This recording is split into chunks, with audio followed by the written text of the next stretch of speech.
working elsewhere, and let's put it into our space to see whether or not it's applicable here and how we can get the change that allows us to bring those rates down. You know why I ask it, Peter? Because let's face it, we have a society that likes to find a way around the rules. And it's causing serious problem on the roads in terms of all kinds of accommodations, let me put it this way, all kinds of means of seeming that you are legitimate on the road. And because it can be done, it gets done, and the conversation goes on more among young people, but it affects others who legitimately have sought to find their space there. Yeah. So how are we going to change that? There's a few things I think. One is that, the insurance companies increasing premiums for younger drivers. That's the first step in terms of dealing with the problem from the point of view that the marketplace is now receiving a message to say that there's something that you need to pay attention to here. So some of the things that need to happen are as I said, the testing process, but also this applies not just to younger drivers, but the insurance companies would love to have the ability to use ticketing data in our pricing. What is that? Say that. What data?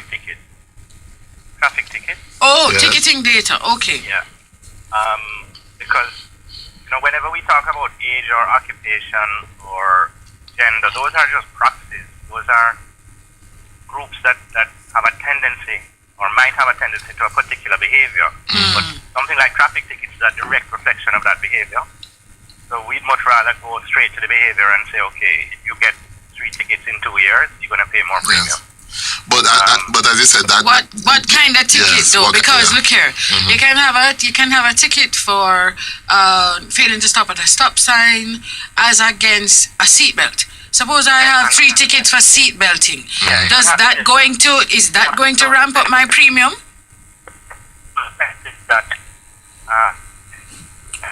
Hold on, Peter, you're breaking up, Peter. You need to stand one spot. Yeah, sound like you're walking around. If you no, I'm sitting. You are? You're swinging in the chair, or is it? Yes. All right, we're gonna ask our producer to reestablish connection with Peter. We're having a bad signal. Yeah, we're gonna have to recall him because we're not through. Yeah. It seems that there's a problem with the system. We're gonna have to call him back because as I said, he saying he said that they don't have any way to track it though. The traffic tickets and so on, they can't track it. Did he say that? I believe so. We need clarity. We need clarity on that. If he has access to that data. Right. And I strongly suspect he doesn't. Hello, Mr. Levy. I'm putting you back on air. Let's bet on it. Well, I've had an experience of when we've just started this ticketing system. One night leaving Ministry of Health really late after 11, coming back in with Peter. Hello, Peter. Hi. Yes, far better. Nice and clear and crisp. Right. As you were saying, do you have access to the traffic ticket data, Peter? Yeah. No, we don't. There you go. Something that we have brought up to the government. I think the government is in the process of looking at how to open up data and how to, when it's appropriate to give access and when it's not. And we've seen that recently with NSIP. Yeah, so the Insurance Association made a submission to the Joint Select Committee of Parliament that was looking at the Road Traffic Act, and that was one of the points that we made in our submission that, although we would have liked if the RTA had provided that access or provided rules governing that access, but it didn't. So we were, just taking the opportunity to point out that this is, and let me taste the add, the response is often, well, you're just going to use it to put up premiums, but I can tell you, I can guarantee you from my company's point of view that if we identify that a good record or a lack of tickets correlates with a lower likelihood of an accident, we'd be the first in line to apply a discount to that group of people because that's who we want. Whereas, so what we do when we put up premiums on young drivers, at the same time we discount it for drivers over 50 or between 50 and 60 who have a good record. So it's not not just a question of getting more, it's a question of getting more equitable. Give us the examples of what has worked. Where has that model worked? Because if you want to advocate the change, I think you need to give the examples so people so that maybe they will ask their MPs, well, look here, we're aware that this thing has come to the House. What's your view on it? Because some people will do it. Some people will do it. I don't know that all of us are so apathetic that we don't care. We drive, so we must care about what's taking place. So give us the examples of where the link between traffic ticketing data, access by the insurance companies, and ability to give discount because of access to that data has facilitated the change. Give us the examples. Well, I know that, I don't have actual statistics, but I know that it's routine in the US and in Canada for traffic ticket information to be part of the underwriting process for automobile insurance. And it's one of the factors that it's one of the main factors that drives the price of the individual's insurance. Was this presented to the House as evidence? No, there was no. What? There was no additional evidence provided. No, hold on. Pardon me. You should have seen my face a while ago. My mouth dropped because next time you're going to Parliament, you say, Peter, give me a little call. No, just seriously, you can't go into that space without evidence. It's like a court you're going to. You must produce your evidence. Don't say, I know, so just follow me because this is what I say. You have to produce the evidence, yeah? But Peter, let me ask you, one of the questions one listener had asked me is, the car insurance rates in Jamaica, how do they stack up regionally? Yeah, good question. Are they high? Are they low? Are they just about average? Where do they fall? I haven't seen a comparison against the region, and my company operates in Jamaica only, so I don't have that information at hand.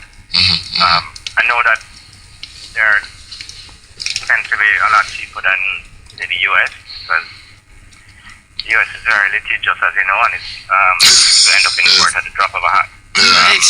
So they have a particular problem or a particular issue dealing with. Yes. But I can't really speak relatively on how it compares to other territories.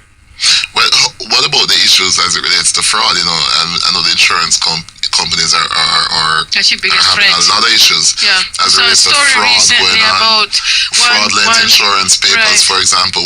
What is the status with that? How are you working with the police in addressing some of these issues and the tax authorities?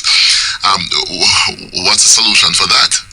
So, in terms of the forged certificates and cover notes, we are actually working on a solution that will be online in another 6 months. So we think will pretty much solve that problem. Oh, okay. We're creating an online database, real-time online database of insured vehicles. So every vehicle that has insurance will have a record of its license number, chassis number, etc. Yes. Start date and end date of insurance, who is the insurance company, whose name the insurance is in. And the tax authorities and the police, more particularly the police, on the road will be able to access that live and direct. So you won't, the piece of paper carrying will just be secondary to that online database. So that means that they will have equipment that's real time, access to information that's real time. Yeah. How is this being funded? Is this a pool that all of the insurance companies are contributing to and managing? Yeah, it's an initiative of the Insurance Association and all the members of the association who write motor vehicle insurance are participating in the funding, and it's a project run by the Insurance Association. When do you say this is going to roll out? Looking at in the next 6 months. But how pervasive is the problem, though, as there is a fraudulent insurance papers? Any idea as to what percentage? Because it must be quite frightening to other motorists on the road, other law-abiding motorists, to know that there are people driving around with all these fraudulent papers. And if they get in an accident with you, it's going to be a problem? Yeah, so the number of licensed vehicles on the road is something like 390,000 according to the motor vehicle registry. Okay. And the number of insured vehicles is around 300,000. Wow, that's a little under 50%, Peter. No, 300 to 390. Oh, okay, so a quarter. So basically a quarter of the vehicles, but it's still high. Yeah. One in every 4 vehicles on the road has no insurance. That seems to be the conclusion that you draw from. Yes. That seems to be the conclusion, right? So that obviously has a huge impact because, one thing if one of them gets into a collision with you, damages your car, and you can't recover your deductible. That's bad and not so bad. But these guys are also, injuring people, pedestrians, passengers. People are unable to work for months, maybe years, and there's no compensation, and really destroying people's livelihood as a result of driving around without insurance. So that's a cost to society that really much bigger than. Let's review those costs as we come back from our 8:30 break here on Freshstart. Stay with us, please. Peter Levy from BCIC.